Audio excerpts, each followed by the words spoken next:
Let's see this question friends. ये तो definitely सी set का that is absolutely very basic question, right? Let's see. A natural number n is such that it can be expressed as n is equals to p plus q plus r, where p, q and r are distinct factors of capital N. How many numbers below 50 have this property? सवाल समझिए क्या बोल रहे हैं। एक कोई number n है जो कि अपने कुछ फैक्टर्स के सम के बराबर है, ठीक है, जो कि अपने कुछ फैक्टर्स के सम के बराबर है। तो 50 से छोटी कितनी संख्याएं हैं जिन पर यह बात लागू होगी? तो जरा देखिए, जैसे 1 लेता हूं मैं, तो 1 तो कोई मतलब है नहीं है, 1 का केवल एक ही फैक्टर है, जबकि हमारे पास 3 फैक्टर कम से कम होने चाहिए। तो अगर मैं 3 फैक्टर की बात करूंगा तो आप जानते हैं कि 3 फैक्टर की शुरुआत होती कहां? बताओ, 4 से। बताइए कैसे? 4 के फैक्टर कौन कौन? 1 है, 2 है और कितना? बताओ, 4 है। लेकिन ये बताइए, क्या 4 जो आपका है, ये नंबर जो आपकी है, क्या बताइए मुझको, इस 4 को अगर मैं चाहूं, देखो 4 को मैंने क्या बताओ लिखा? 1 लिखा, इंटू कितना? बताओ 2, इंटू कितना? बताओ 4। अब जरा बताइए, ये नंबर इनमें से किन्हीं 3 फैक्टर का सम होना चाहिए, वो है ही नहीं। 4, 2, 6, 7, ये आउट हो गया। 5 में केवल 2 फैक्टर 1 और 5 हैं, उनका भी सम नहीं पाएगा। तो हमने लिया, बताओ किसको? 6 लिया। 6 के फैक्टर कौन कौन से बताओ? है 1 है, 2 है, 3 है और 6 है। बताइए। हाँ, अब जरा ये बताइए, इसमें से 6 आपकी वो नंबर है, यानी ये जो नंबर आपकी n है, this can be written in the form of p plus q plus r and these are the factors of n। आप बताओ 6 क्या किन्हीं 3 फैक्टर का सम है? तो आप देख रहे हैं कि 1 प्लस 2 प्लस कितना? बताओ 3, अर्थात कितना? बताओ 6 आया। अब अगर मैं 7 लूंगा तो 1 और 7 दो ही फैक्टर हैं। अगर मैं 8 लूंगा, 8 पे देखो, विचार करो, 8 लूंगा, बताओ कौन आएगा? 1 आएगा, 2 आएगा, 4 आएगा और 8 आएगा। अब आप बताइए, इस 8 को इस 8 को मैं 4, 2 और 1 के फॉर्म में लिख नहीं पाऊंगा। मैंने लिया 9।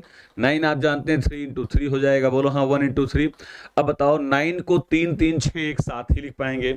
हमने लिखा कितना? बताओ 10।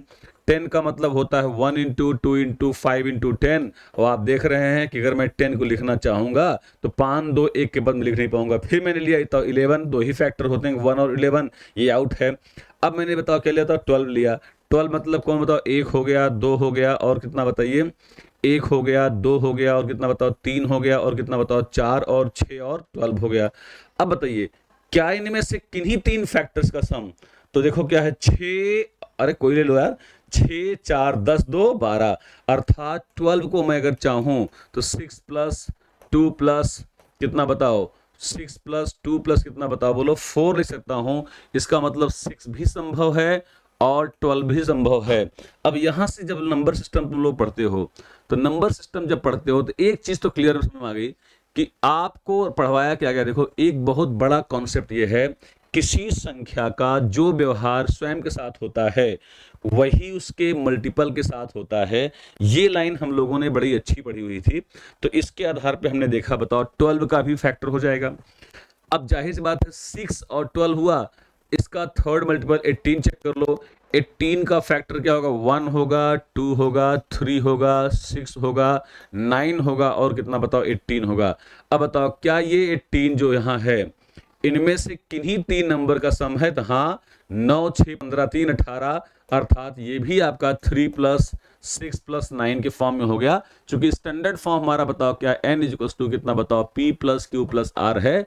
अब इतना तो कंफर्म नंबर सिस्टम में हो गया कि 6 सही है, 12 सही है, 24 चेक कर लो तो 24 भी 1 आपका आएगा, 2 आएगा, 4 आएगा, 6 आएगा, 8 आएगा, 12 आएगा और 24 आएगा।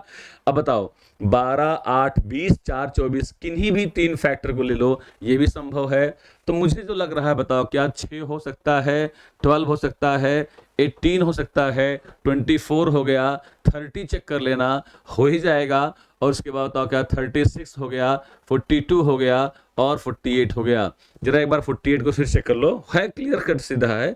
48 इसमें फैक्टर आ ही जाएंगे, 1 है, 2 है, 3 है, 4 है, 6 है, 8 है, 12 है, 16 है, 24 है, 48 है। ये 48 नंबर जो आपकी है, बताइए।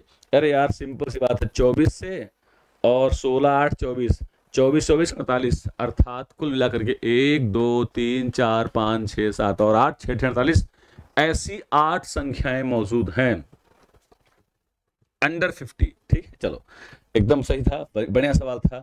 अगला क्वेश्चन देखते हैं इसके बाद क्या। देखिए इसके बाद हमने लिया, बताओ क्या अगला प्रश्न आपके सामने, देखो ये आ गया, बताओ क्या लिखा, पढ़िए। प्राइम नंबर, खूब धुआंधार सवाल बन रहा है, देखिए प्राइम नंबर का पढ़िए क्या लिखा है। 3 prime numbers P Q and R each less than 20। अच्छा ठीक है, R such that P minus Q is to Q minus R. अब यार देखो ये बहुत, इसको तो जिसने मैथ पढ़ा होगा इंटर में, पी क्यू आर नंबर के बारे में बोला गया, बताओ क्या P minus Q is to लिखा, बताओ क्यू माइनस आर। यहां से स्पष्ट ये इधर जाएगा ये इधर जाएगा, बताओ क्या हो, बताओ P plus Q is to कितना, बताओ नहीं सॉरी पी प्लस आर, भाई गलती हो गई, देखो बताइए यहाँ क्या आएगा, बताइए यहाँ क्या आएगा, देखिए यहाँ बताइए क्या, बताइए P plus R is to कितना, बताओ 2Q, है ना। अब आप बताइए, जब आपने पढ़ा होगा, याद करो वो दिन जब आप पढ़ते थे ABC, अगर आपका अर्थमेटिक प्रोग्रेशन में हो, समांतर श्रेणी में हो, तो सबको मालूम है, बताओ क्या 2B इज टू कितना, बताओ A प्लस C होता है। तो वैसे बताओ अगर PQR आपको दिया गया है और ये कंडीशन आ रही है, तो क्या बताओ 2Q इज टू, बताओ क्या P प्लस आर आ रहा है, अर्थात यहां ये तीनों नंबर्स आपकी अर्थमेटिक प्रोग्रेशन में है।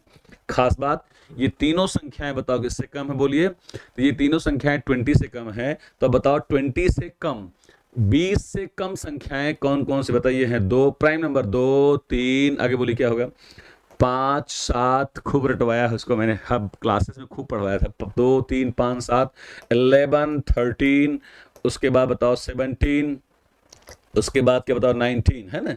इतने नंबर्स हैं। अब आप एक काम कीजिए, आपसे पूछा गया है कि ऐसे कितने मान संभव हैं जो इसको फॉलो करेंगे, है ना, जो इस नहीं P plus Q plus R के ऐसे कितने मान संभव हैं जो इसको फॉलो करेंगे। आइए चेक करते हैं, ये कहानी थोड़ा सी खतरनाक हो गई है। अब आप एक काम करिए, जरा सोचिए, बताइए अगर मैं इनमें से जैसे 2 3 5 ले लूं, है ना, तो बताइए मुझको, बताइए कि 2 3 5 ले लूंगा, है ना, तो बताइए मुझको, किसी को डबल करिए, सुन रहे हैं ना आप लोग, किसी को डबल करिए और 2 को जोड़िए, जैसे होता आया है। तो आप देखिए 2 3 5 को डबल करके हम नहीं बना पा रहे हैं, कह दो हाँ, लेकिन और दिमाग लगाओ, अगर मैं इसके स्थान बताओ क्या लूं, देखो मैंने मान लो एक काम किया, यहां से देखो क्या है, बताओ 2Q इज टू कितना, बताओ P प्लस आर हमारे पास आ गया। अब आपको अपने आप चॉइस करनी है, Q का ऐसा कौन सा मान मान लूं। जैसे मैं देख रहा हूं, अगर मैं Q के स्थान पे 5 मान लूं, तो बताओ 2 इंटू 5 किसका सम, 5 दूनी 10 होता है, 10 किन दो प्राइम नंबर का सम हो सकता है। तो साफ साफ देख रहे हैं आपकी 10 जो है 3 प्लस 7 का मान हो सकता है, 7 3 10। इसका मतलब क्या हुआ, इसका मतलब 3 और क्या बताओ 5 और 7, एक पेयर आपका ये ऐसा हो सकता है जो इसको फॉलो कर सकता है ना। समझ रहे हैं आप लोग, जो P plus Q plus R के लिए कितने भिन्न संभव मान मिल सकते हैं। तो एक तो मान आपका ये मिल सकता है, दूसरा देखिए क्या है, दूसरा देखिए और चेक करिए। अब दूसरा 5 के बाद देख रहा हूं मैं 7 ले लेता हूं, अगर मैं Q की वैल्यू 7 लूंगा, तो यहां बताओ 2 इंटू 7, है ना, 7 दूनी 14, 14 आया। अब बताओ 14 किन दो प्राइम नंबर का सम है, साफ साफ देखो 11 का और 3 का सम है, अर्थात ये 11 प्लस 3 संभव है। इसका मतलब अगला पेयर तुम्हारा बताओ क्या, 3 7 और 11 हो गया। इसी प्रकार से देखो उसके बाद क्या, अब 11 लेते हैं, अगर मैं इसकी वैल्यू लूंगा 11, तो 2 इंटू 11 इज इक्वल्स टू 11 दूनी 22 हो गया। अब कौन सी दो प्राइम नंबर को जोड़ने से 22 आएगा, तो यहां मामला फंस रहा है, देखिए 2 फंस रहा है। कैसे, 17 और 5 भी 22 होता है, यानी 5 प्लस कितना बताओ 17, एक मान मिल रहा है, और 19 3 22 होता है, देखो अर्थात यहां 3 प्लस कितना बताओ 19, अर्थात जिस वक्त Q का मान हमारे पास 11 है, इसकी 2 वैल्यूज आ रही हैं, तो कौन कौन संभव होता है बोलो क्या, 5 और क्या बताओ बोलो 11 एंड 17, और बताइए क्या आएगा 5 3 एंड 19। चलो और कौन मान संभव देखो इसके बाद हो सकता है, बोलिए इसके बाद बताइए कौन सा मान, देखिए 13 ले लिया हमने, तो अगर मैं 13 लूंगा तो 2 इंटू 13, 13 दूनी 26, दिस इज 26। अब बताइए 26 किस दो मान का सम है? 1 मिनट, 19 प्लस 7 का मान है। तो यानी एक हमारे पास, और बताओ क्या बन गया है, बोलिए। ये बन गया है 7, 13 और क्या बता, बोलो 19। अब आप बताइए मुझको कुल कितने पेयर बन रहे हैं, बोलिए। यहाँ बताइए मुझको कितने पेयर बन रहे हैं, बोलिए। यहाँ आप देखिए, और कोई संभव मान तो हो नहीं सकता, 19 दिन बहुत ज्यादा हो जाएगा, है ना। दो मान को जोड़ने से ऐसा आए तो 17, 13, 30 मैक्सिमम हो सकता है, 19 दूनी 38 होता है, यानी और संभव नहीं है। तो बताइए कुल मिला के कितने मान संभव तय हुए? 3, 5, 7 संभव है ना। और क्या बताइए, 3, 7, 11 भी संभव है, बोलिए।